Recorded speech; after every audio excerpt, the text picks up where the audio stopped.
YSR Congress party ఆవిర్భవించి 15 సంవత్సరాలు పూర్తి చేసుకోవడం ఈరోజు బూరుపూడి గ్రామంలో పార్టీ కుటుంబ సభ్యులందరితో ఆవిర్భావ దినోత్సవం జరుపుకోవడం జరిగింది. 15 సంవత్సరాల క్రితం ఒక తల్లి కొడుకు ముద్ర వేసుకున్నారో వైఎస్ రాజశేఖర రెడ్డి గారు మనందరికీ తెలిసిందే.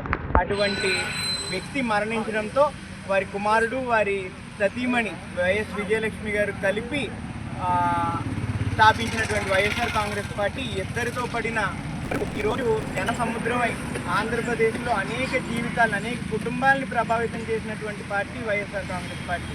ఈరోజు ప్రతిపక్షమే కాకుండా అధికారంలో కూడా 5 సంవత్సరాలు 2019 నుంచి 2024 వరకు ఏ విధమైన ముద్రణ వేసుకుందో వైఎస్ఆర్ కాంగ్రెస్ పార్టీ ప్రత్యేకంగా చెప్పనవసరం లేదు. ప్రతి కుటుంబంలో కూడా సంక్షేమం దగ్గర నుంచి అభివృద్ధి దగ్గర నుంచి ప్రతి దానిలో కూడా ఆ పార్టీ యొక్క మూలాలు ఉన్నాయి. ఈరోజు వైఎస్ఆర్ కాంగ్రెస్ పార్టీ కార్యకర్తగా ఏ కుటుంబాన్ని ఏ తలుపు తట్టినా గర్వంగా కాళ్ళు ఎగరేసుకుని మేము ఇది చేసాం ప్రతి కుటుంబానికి అని చెప్పుకునే ధైర్యం మాకు ఈరోజు ఇచ్చిందంటే అది కేవలం వైఎస్ఆర్ కాంగ్రెస్ పార్టీ అది స్థాపించినటువంటి జగన్మోహన్ రెడ్డి గారే దానికి కారణం అని సందర్భంగా తెలియజేసుకుంటా ఉన్నా. ఏ రోజు కూడా ఎవరి కాడి మొయ్యడానికో లేకపోతే ఎవరి భుజాలనో తడవడానికో వైఎస్ఆర్ కాంగ్రెస్ పార్టీ స్థాపించబడలేదు అని ప్రజలందరికీ తెలుసు. మరొకసారి కూడా మనం అందరం గుర్తు చేసుకోవాలి. ఎందుకంటే ఇద్దరితో ఉన్న 151 మందితో ఉన్న వైఎస్ఆర్ కాంగ్రెస్ పార్టీగానే నిలబడింది తప్ప కూటమిగానో లేకపోతే పీఠంగానో నిలబడలేదు. ఖచ్చితంగా అదే స్ఫూర్తితో జగన్మోహన్ రెడ్డి గారు 2029 ఎన్నికల్లో మళ్ళీ ముఖ్యమంత్రిగా ప్రమాణ స్వీకారం చేసేదాకా కూడా మేము అందరం కష్టపడతామని. పార్టీ అంటే మా కుటుంబం. ఖచ్చితంగా ఇందులో ఎవరికి స్వార్థాలు లేవు.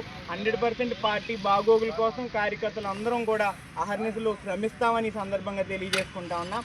ఖచ్చితంగా పార్టీలో పనిచేసామంటే ఏదో పక్కోడి జెండా మోయడానికి కాకుండా మా జెండాని మేము మోసుకుంటూ మా మేనిఫెస్టోని మేము మోసుకుంటూ మేము చేసిన కార్యక్రమాలను ప్రజల్లో తీసుకెళ్ళగలిగే ధైర్యాన్ని మాకు వైఎస్ఆర్ కాంగ్రెస్ పార్టీ ఇచ్చింది. అదే ధైర్యం ఖచ్చితంగా రానున్న రోజుల్లో కూడా ఉంటుందని ఆశిస్తూ జగన్మోహన్ రెడ్డి గారి నాయకత్వంలో మరింత ముందుకెళ్లేందుకు మేము అందరం సిద్ధంగా ఉన్నాం.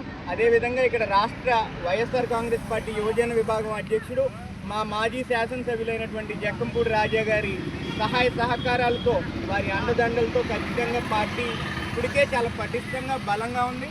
మరింత బలంగా ముందుకు సాగడానికి సిద్ధంగా ఉన్నామని సందర్భంగా తెలియజేస్తున్నాం.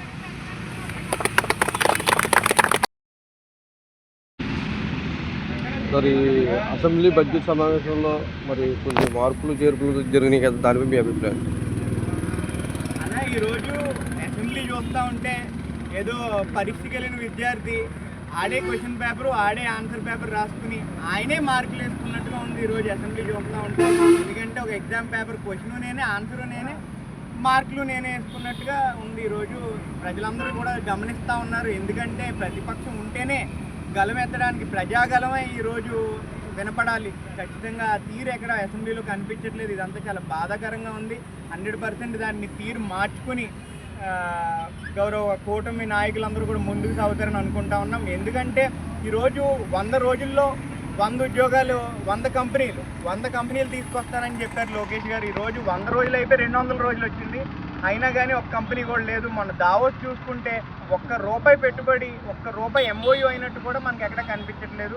మరి ఏంటి ఇదంతా గారిడీల మోత లేకపోతే ఏంటి అనేది అర్థం కాదు. సంక్షేమం మాట దేవుడారు కానీ, ఎందుకంటే సంక్షేమం వల్ల ఆంధ్రప్రదేశ్ శ్రీలంక అయిపోతుందని చెప్పిన వాళ్ళే ఈరోజు అధికారంలో ఉన్నారు. వాళ్ళు సంక్షేమం చేస్తారంటే మేమేం నమ్మలేదు. ప్రజలు నమ్మారు తెంగరోళ్ళు పాపం. దాని గురించి పక్కన పెట్టండి. కనీసం అభివృద్ధి అన్నారు కదా, మేము అభివృద్ధికి బ్రాండ్ అంబాసిడర్లు అన్నారు. ఏది MOUలు దావోస్ నుంచి మీరు తీసుకొచ్చిన పెట్టుబడులు వేయి, మీరు ఇస్తానన్న 100 రోజుల్లో 100 కంపెనీలు వేయి, అవన్నీ కూడా సమాధానం చెప్పాల్సిన అవసరం ఉంది.